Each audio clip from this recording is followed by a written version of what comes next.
On that note, Kotsi, can't the one know le no? Eh? King, where's Allah? I will it high. My name is Lerato Paredwalaza. I am from Pretoria and I play the character Luna on Face Deep. Things are not as bad as you think.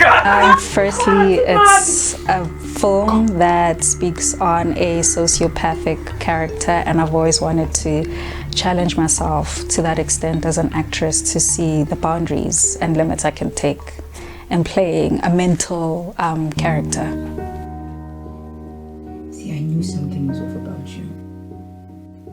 How crazy are you? See, I've been trying to be nice to you. Right after reading the script, I had a sit down with the director and he explained the process or the journey that he would want Luna to take, and right after that I had to watch certain movies, and I also read up on information about the difference between a narcissist, a psychopath and a sociopath in order for me to establish where exactly am I going to place Luna. And I figured that she's more of a narcissist and a sociopath rather than a psychopath, because as a sociopath she was influenced by her upbringing and her society, and she's a narcissist because she's very precise, and she does not care who she steps in the way to get what she wants, and as long as she's happy. Who gave you permission to go into my bedroom? Our sacred space with my husband. I'm sorry, ma'am.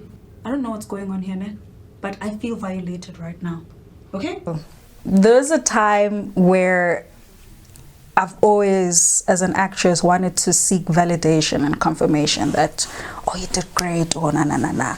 And I've learned that Rian is not that kind of a director. If he got what he wanted and he's good with it, he moves on. And if he didn't, he will tell you what he's looking for. So I had to then learn the kind of director he is and build a relationship on that. And also just the interactions that we have off camera. I want you to push her towards Yiso. Ne? Can you just run it one more time? And then this time, just put in a couple of more English accents a bit more. Ne? My name is Vianney Bila. I am the writer and director of Face Deep. Okay, I'm Roberta 16. Why don't you go freehand then? It is. She's unhinged. That's why we've been handheld. Yeah, we've been handheld. What the gathering? Yeah, tick. But he was very persistent and wanted what he wanted. Him being also the script writer, he already had the vision of the film in his head, and I think that's where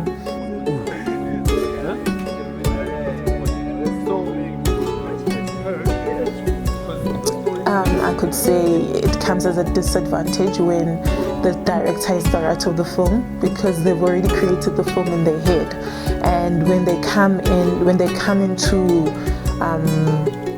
delivering and creating the film and bringing it alive, they tend to be very stern about what they want. 6, shot 1, take 1, mark, shot 1, take 2, mark, shot 1, take 3, mark, 5, mark, 36, shot 1, take 6, mark.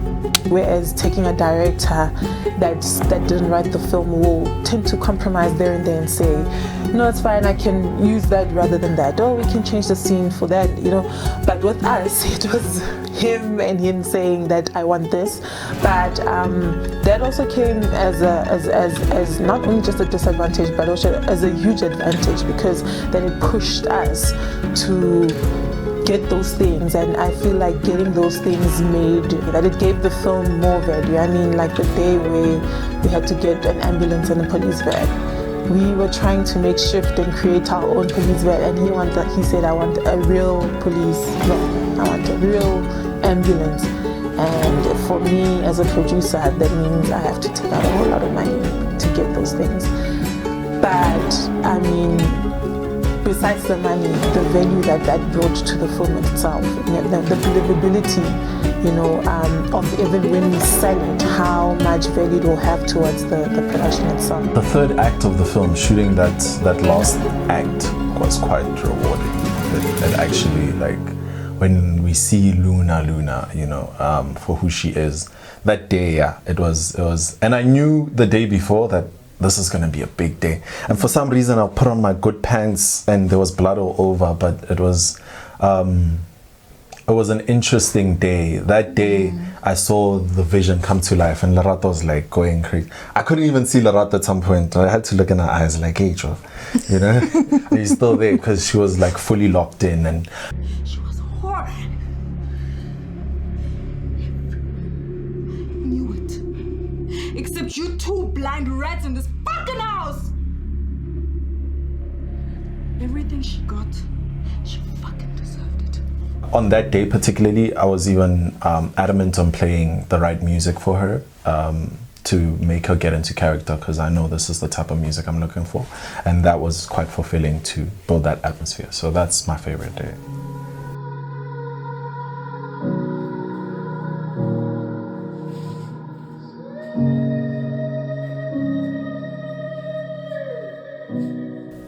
I think the atmosphere more than all was very calm, and everybody got into this willingly.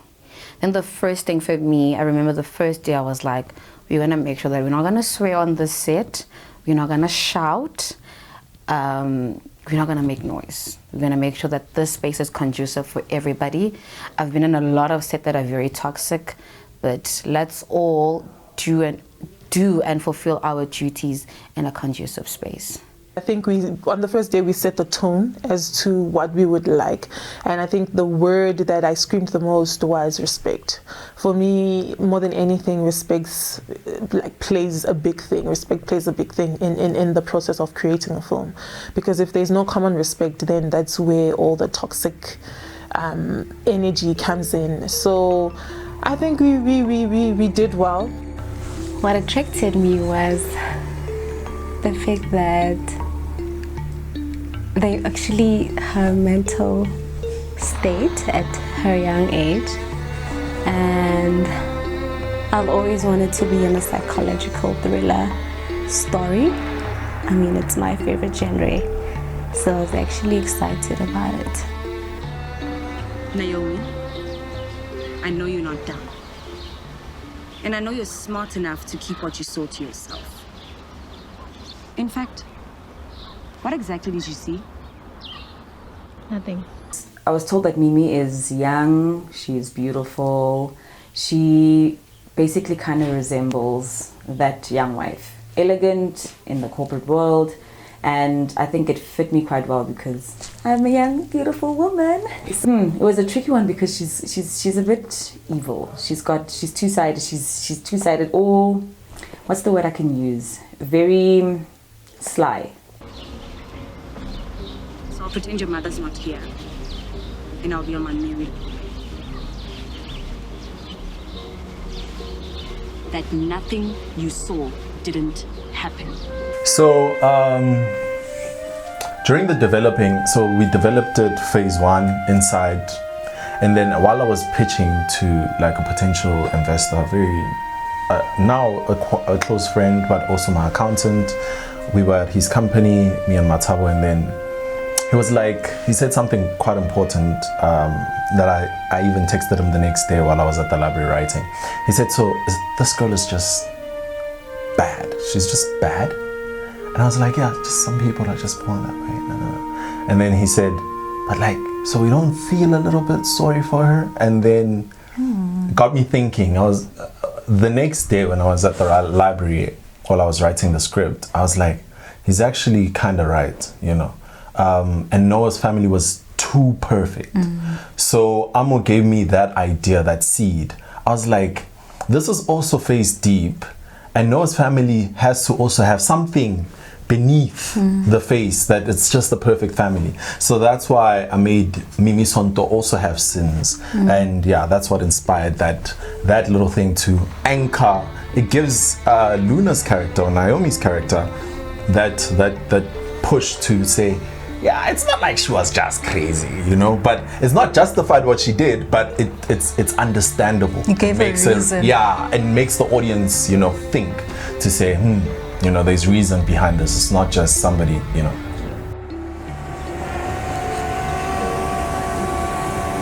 A beautiful shot, eh? Wow, this bit. Hi guys, I'm Sylvester. I was a cinematographer for the film Face Deep. Okay, when I was thinking of the lighting when it comes to this film, right? The director gave me the script. When I read the script, it gave me a sense of that our main character is hiding something. So the visual language that I went for, I tried to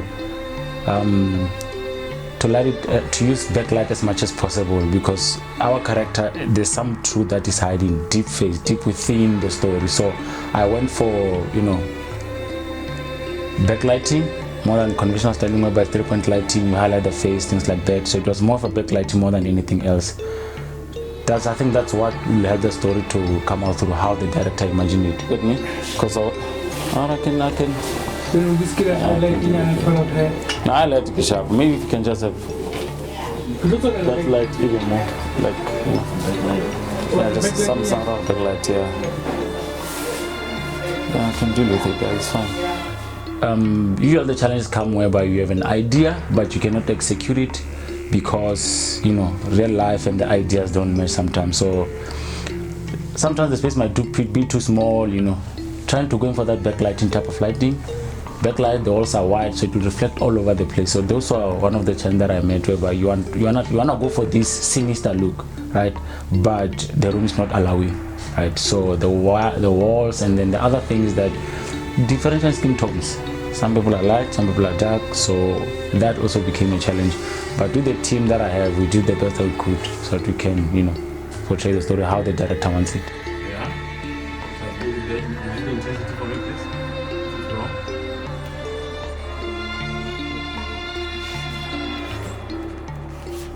So good, thank you. It's sharp, it's stable. It's stable, yeah. As long as you can hit him at the back. Or one must keep inside. Oh yeah. Yeah, I'm sure. Thank you. Yeah, you can come back. And that's it. George se papa ka man ke boyfriend ta go bila ga go nyala le go nyala.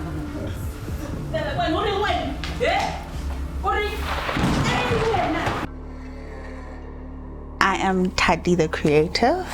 I'm the art director for the film Face Deep. It was really important for me to understand the characters of the film, because I based little elements that I put in the frame that had to do much with their personalities or the state in which they were mentally within their journeys. So, for example, I'd play a lot with red, especially where Luna and Noah. And Bonnie could obviously go into more color, as she has clearly space in her life to explore, because she eventually left South Africa and then came back. So little things like that we try to play, bring in different elements. 3, 2, 1.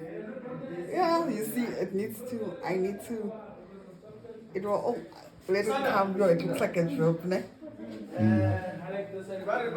Okay, when it's here. Okay, can you hold it like this? It was too thick. Yeah, but now it's on the edge. 1, 2, 3. Yeah, too thick. So we're gonna have to use the bucket one.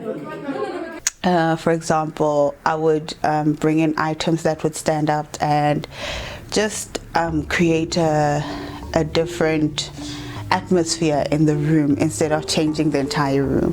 So I would work with what I have and then just bring in what I can, which is not much, but it does have more of an what can I say, it does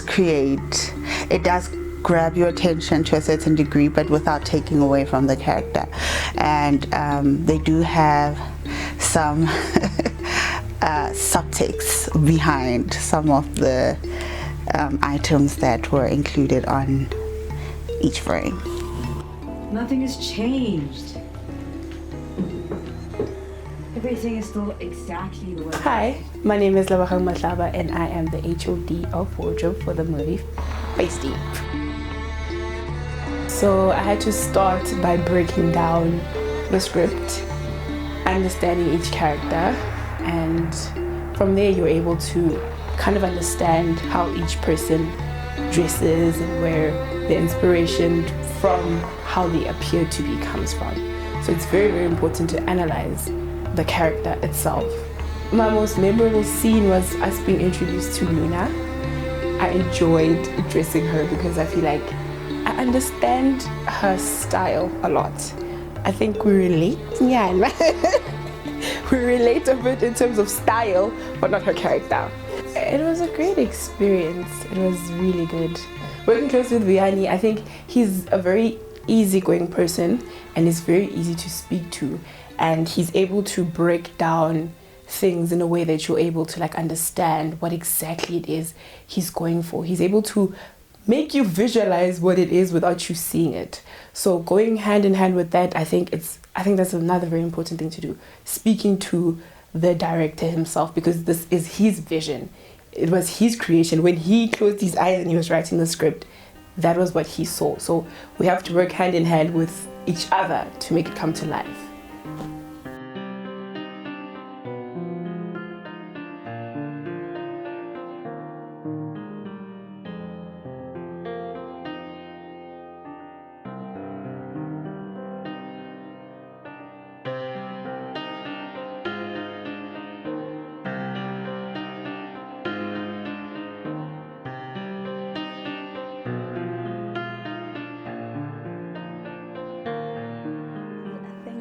The collaboration that happens from not only actors but also crew and makeup and wardrobe, everybody is here for one thing, which is to bring the story to life, and just the commitment, realizing that you can't do it without the other department. We all need each other to ensure that the story is told truthfully. I think that is what stood out the most for me.